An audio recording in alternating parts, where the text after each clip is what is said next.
Hi, Hugh here for ToneTwinning TV and another solitary episode, I'm afraid.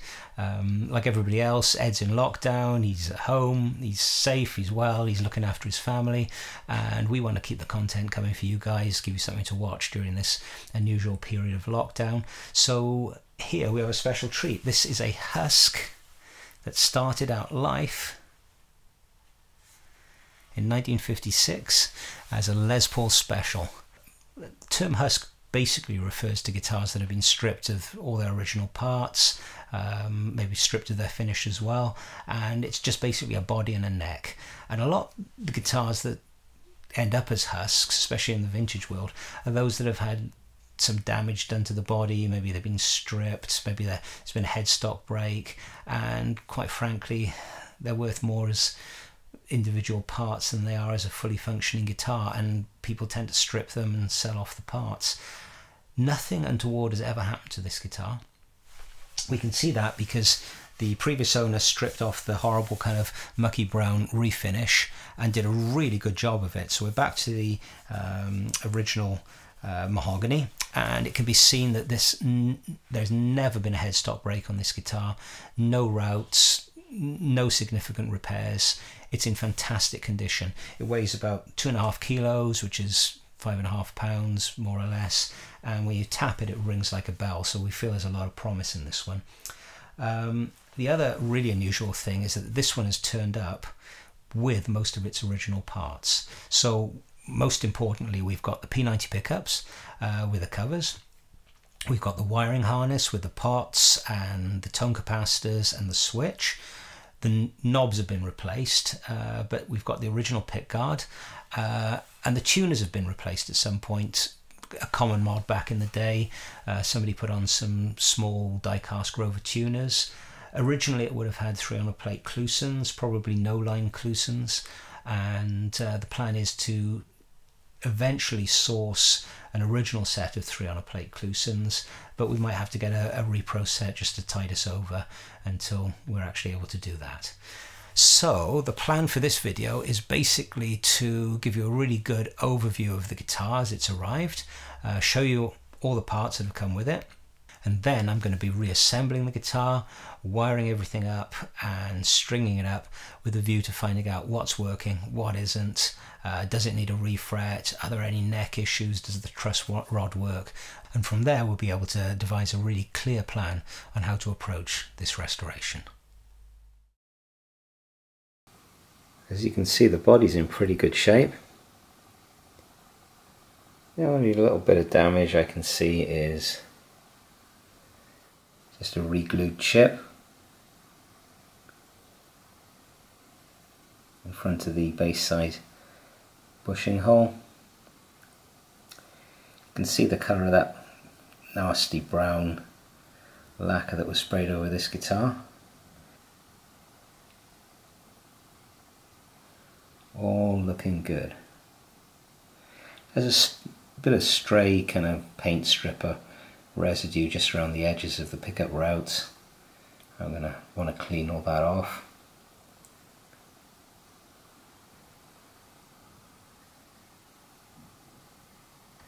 A great piece of mahogany. Checking the back over now. Again, the condition is excellent. Let's get down and have a look at this control cavity. Nasty brown varnish in there. Some nice looking grain.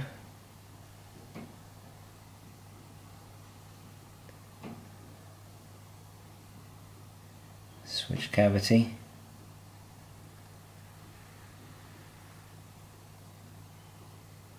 It's a little bit lighter on the outside edge, but it's all one piece of wood.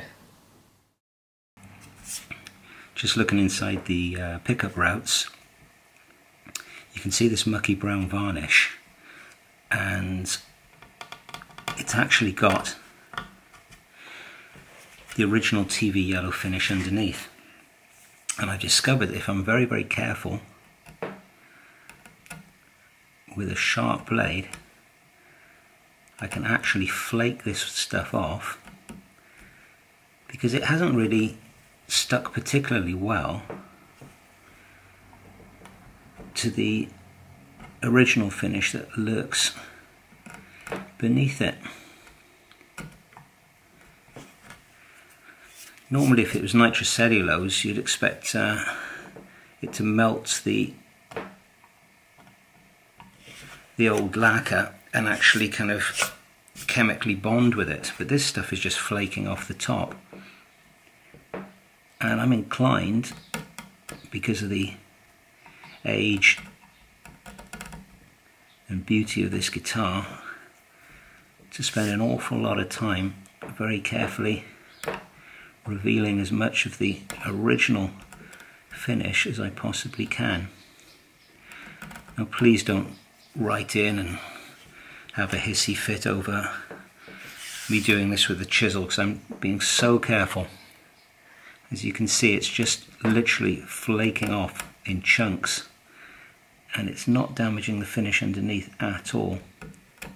I'm not digging in, and I'm not trying to force anything.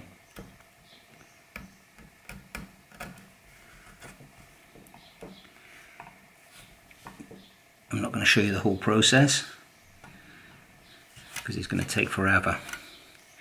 There, you can see this lovely kind of greenish yellow, this kind of slightly olivey tint that these early TV finishes tended to have. That's lovely. I don't know if I'm going to be able to get a huge amount off, but I think it's worth doing this because it establishes what the original colour was. It's a hint of originality. It also provides perhaps a little bit of a colour guide for when I come to refinish this guitar, and I know exactly what kind of shade of TV yellow that I want to try and shoot for.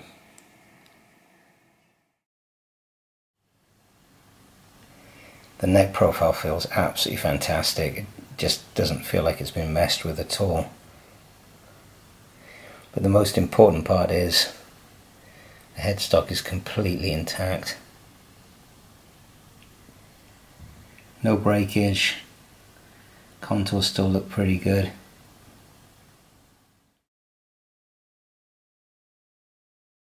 The screw holes have been filled for the 3 on a plate tuners, but it doesn't look like any real damage was done to the headstock in order to fit those mini Grovers, and that is a huge relief.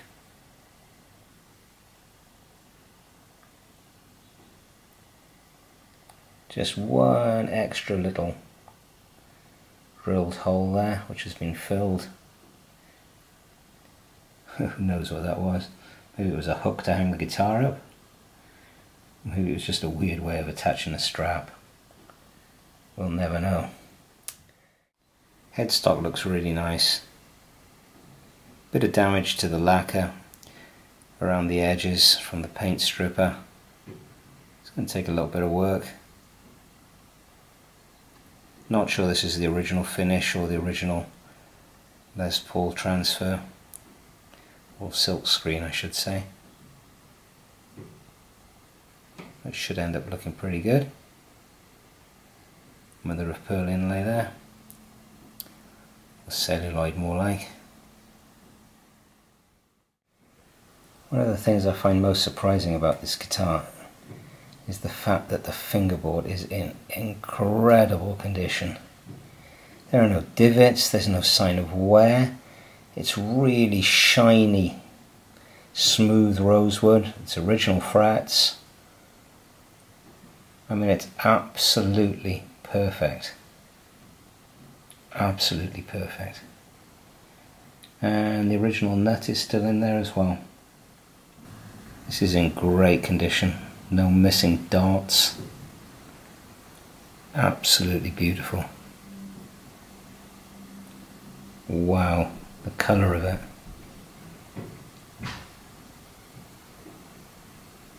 Makes you wonder why they felt the need to refinish the body. If the fingerboard was in this good condition, it can't have been played that much.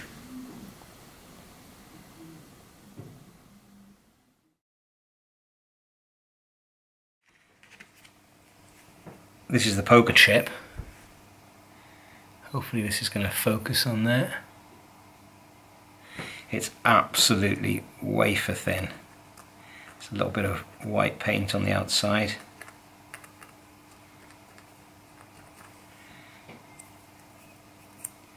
But yeah, that's intact, and looks like some kind of, looks like the rhythm and the treble were kind of stamped on, printed rather than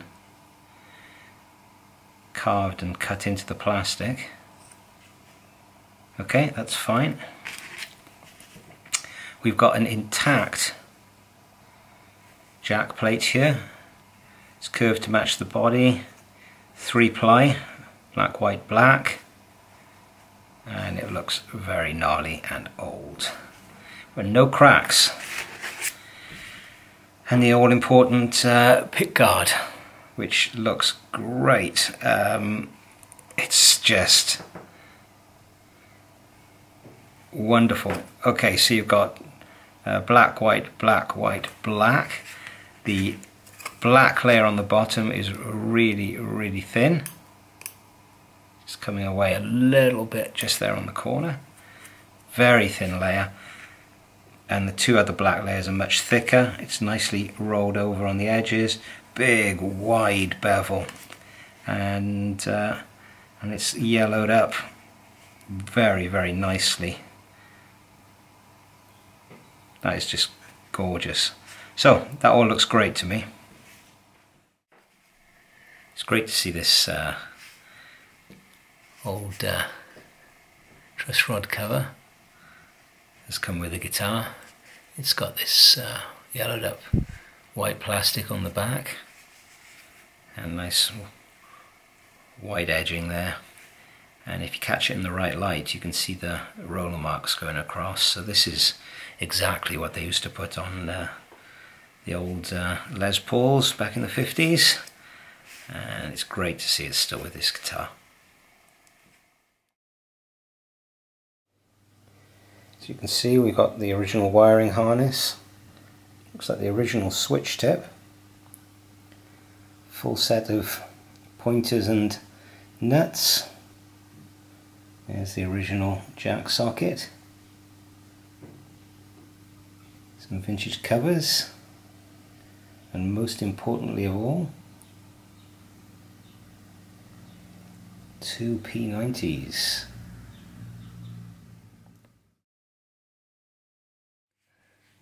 We'll start with this one. This is the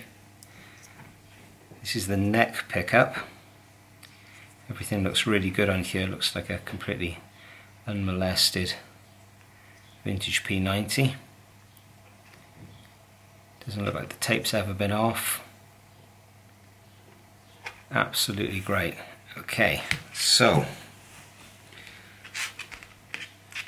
let's get the multimeter on it and see what it reads. Okay, we've got a healthy 7.8K there. That's encouraging. This one I'm a little bit more worried about because the top of the bobbin here is completely cracked and I can actually see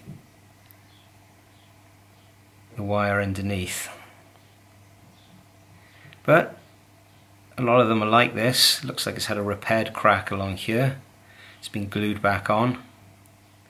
So I'm just going to handle this one very carefully until such time as it has a cover back on top of it.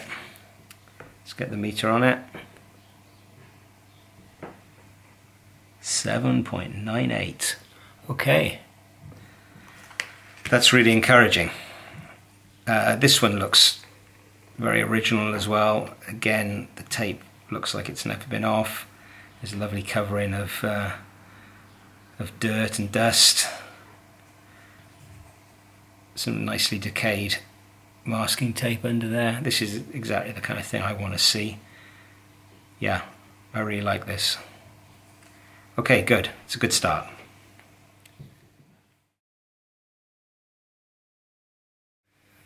Okay, so we have the control harness, and all 4 of these pots look to me to be original 50s items.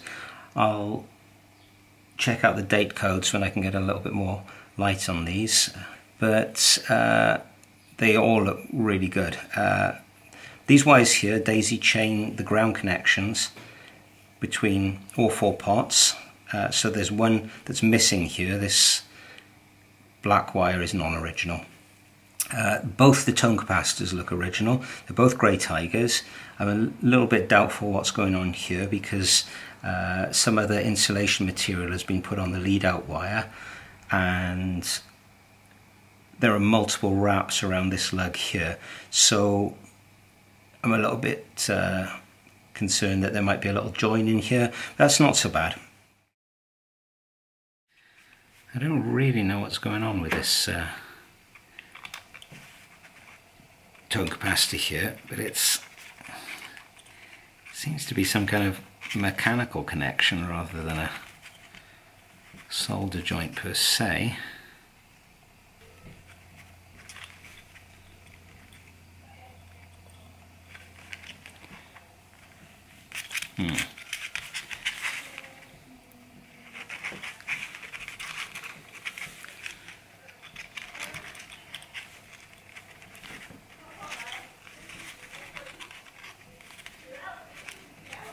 Okay.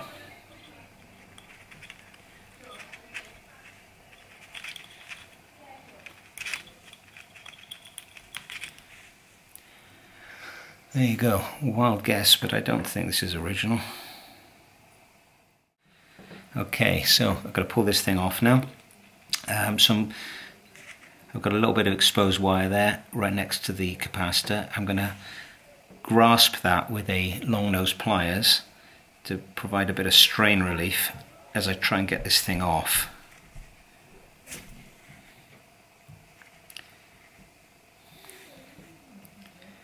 It's definitely sticking on something, which makes me think there's a solder joint in there somewhere.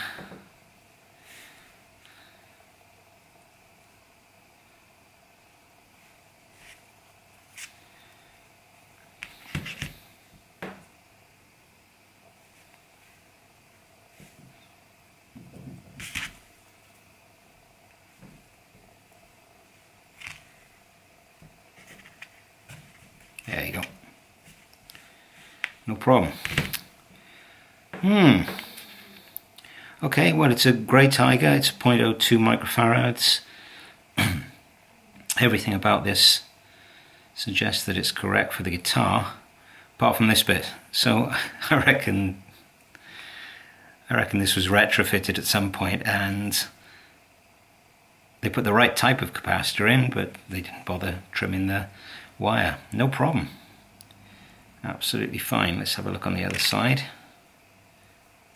You've got to be super careful when you're doing this because they do have a tendency to snap off right next to the capacitor itself.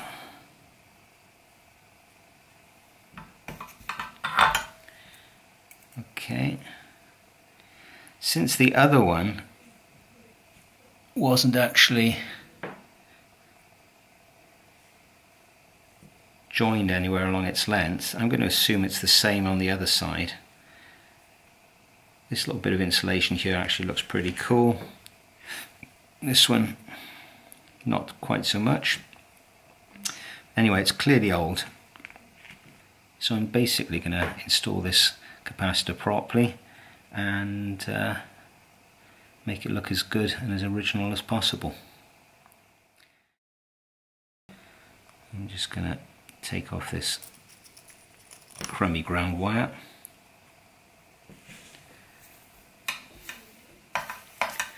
I've decided against dismantling this pot because it's got this original and very nice looking ground tag there. Just do the same on the other side now.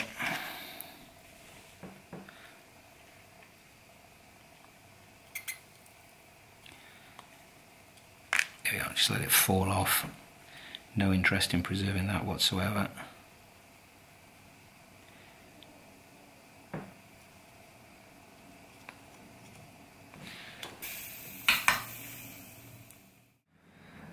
So I've literally just wipe the molten solder off as quickly as possible. I do not want to get too much heat on this pot casing because I don't want to damage it.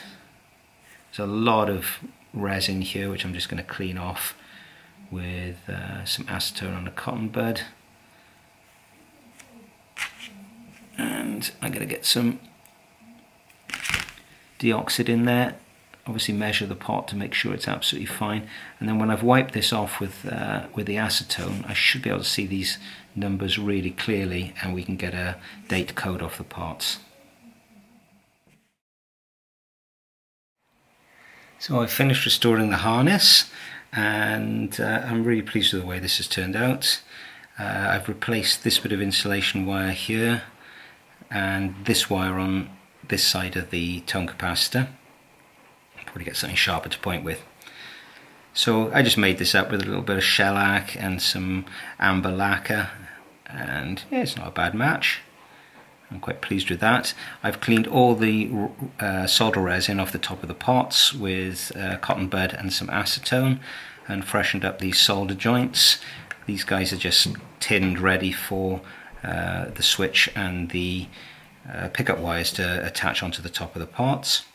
The pots, they are all, I would say, original, all Central Lab pots.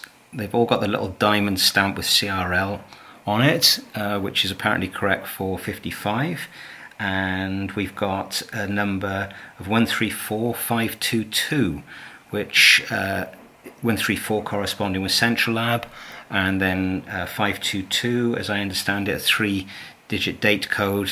First digit is the year, so 1955, 22nd week of 1955. So this is a 56 guitar, so that seems absolutely fine to me.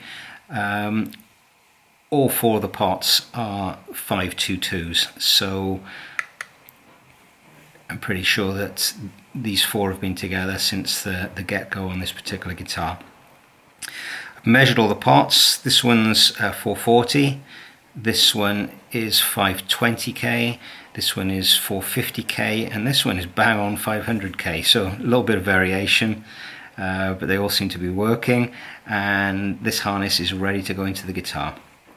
I really like the way you get this kind of curve on the ground wiring as well. I think it was probably done that way just so after the harness has been wired up in the factory, it gives this little bit of play in the ground wires, gave the installers a little bit of wriggle room for getting these harnesses into the guitars.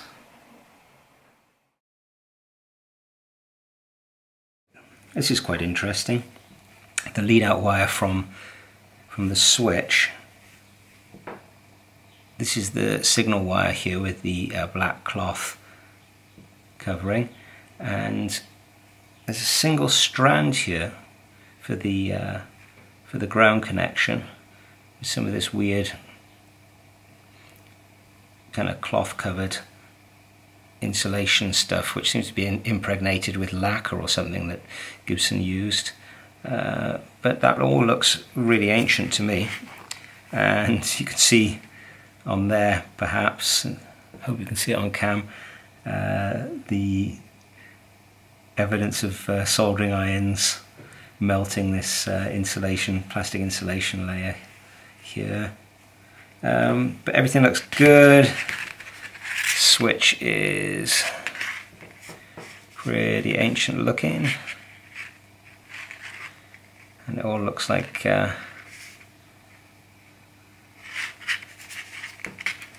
pretty old solder joints on there. That's pretty shoddy. I'd be surprised if that was Gibson's work. Oh, and ditto this one here. Yeah, I suspect this switch has been out and back in. It's an old one. Can't say if it's the original one. But hey, it's a switch. That's fine. It's really bad here, as you can see. So there's no point in, if I'm putting the guitar together, to find out what's working and what isn't.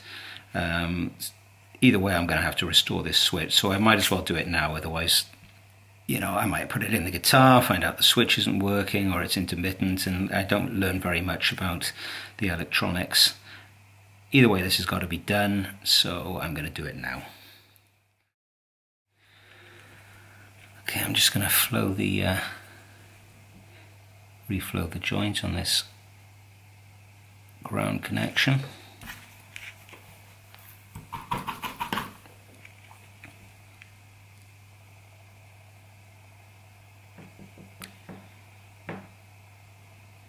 Just before any of you complain about disturbing vintage solder joints, these aren't vintage joints, these are just old joints and badly done. There's no way the switch left the Gibson factory looking like this. Absolutely atrocious. Right, I'm going to have to clean that up a little bit before I can resolder it. No problem.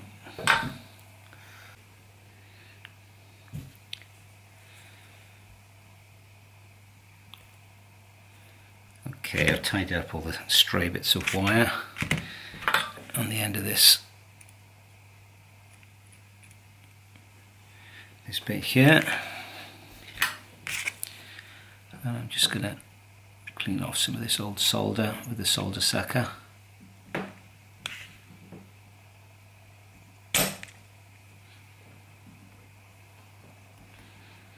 Okay, now I've got something clean to solder into.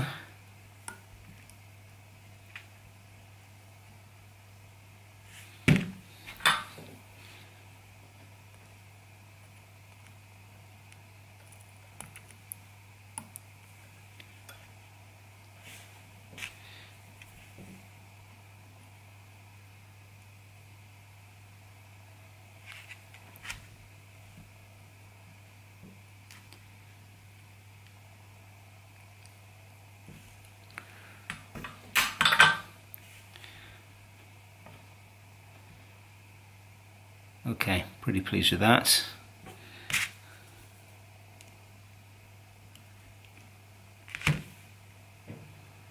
Right, this one's a right mess.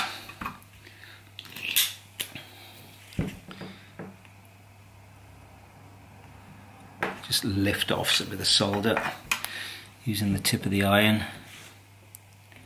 That's become detached already, it wasn't even pressed into the solder tag. I think, looking at it, that when it was rewired they didn't actually tin the twisted wires together, so it's always been a slightly unreliable or unsound joint. Let's just move this out of the way. Solder sucker back on.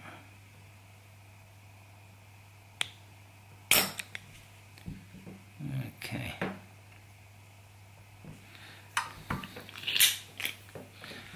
Get a little bit more of that solder off. There we go. Right, that's all pretty clean.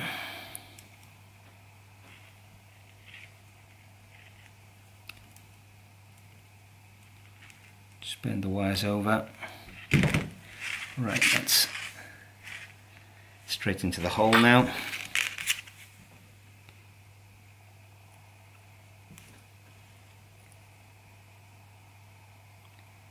Ow, ow, ow. There you go. Right.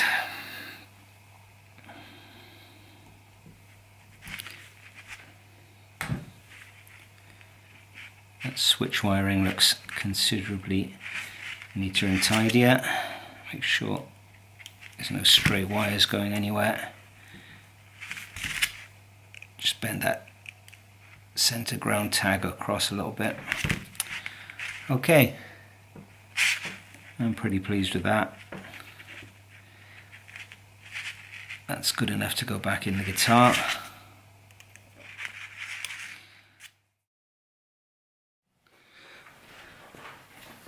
Okay, so this is the second attempt at doing the job. First time I had to abandon it very quickly, and word of warning for any of you coming into a job like halfway through. The chap who stripped the guitar, yeah, he did a great job, but some of the stripper product just kind of leaked into the holes and solidified and bonded itself to the wood.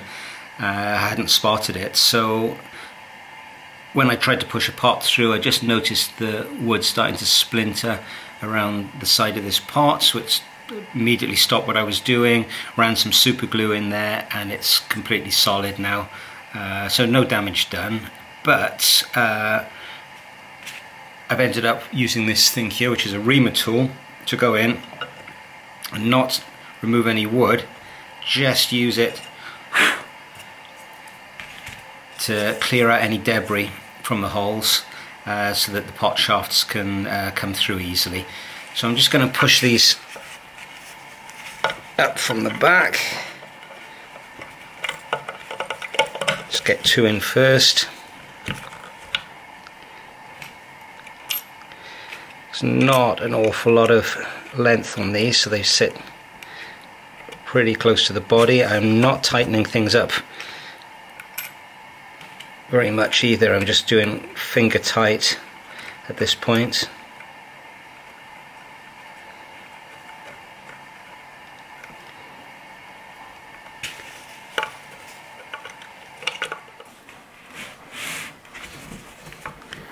Okay, last one to go on.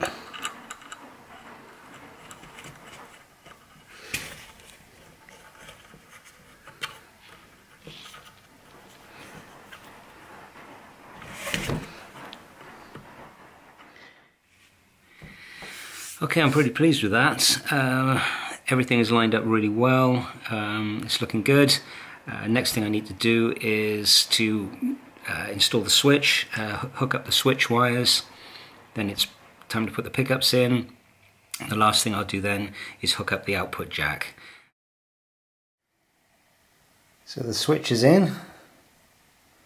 There's the wires running through. Wiring up special is not as easy as a regular Les Paul standard, because the hole is drilled up through the middle, so there's considerably less room for the wires, especially if they've got big blobs of solder on the end. I've still got to put the ground wire through into the control cavity. It's all looking good. Let's have a quick look at the other side. And there's the switch wires coming through. And there's the jack wire. So I'm going to hook up the switch now, pop the pickups in, make sure the bridge is going to be grounded, and we're almost there. There's the control cavity, everything hooked up, albeit temporarily.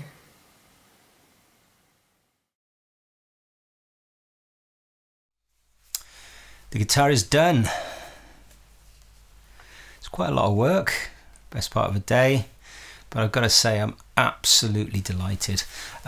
This guitar is everything I hoped it would be. It's lightweight, it sustains for days, it's really resonant, and it stays in tune so well. These Grover tuners are seriously good. I mean, the fact that you can actually put them in a vintage guitar without actually drilling the headstock is remarkable, and I'm going to have to think very carefully about whether I actually want to change these. There are a couple of problems. Firstly, something pretty minor, the neck volume control is a little bit scratchy and it tends to cut out, so I'm going to have to get back in there with some deoxit and see if I can sort that out, but it shouldn't be a problem. More concerning is the frets, and it's simply that perennial thing. They're so low it makes it hard to bend strings and very hard to get controlled finger vibrato. It's not even as if they're worn, they're just the kind of frets that Gibson installed back in the mid-50s, and I'm going to have a good think about maybe refretting this guitar when I refinish it. Speaking of which, that's the next thing I've got to do really, is, believe it or not, take this guitar completely to pieces again and start thinking about how to spray a TV yellow, specifically the early style TV yellow, which some people call the wheat finish. But to be honest, I think I'm going to be keeping this guitar in a playable condition for a few weeks while I enjoy it and do a little bit of research. So do a little bit of playing for you now, give you an idea how it sounds, and hopefully be seeing you in the very near future with this guitar completely restored. Thanks for watching. Dabo.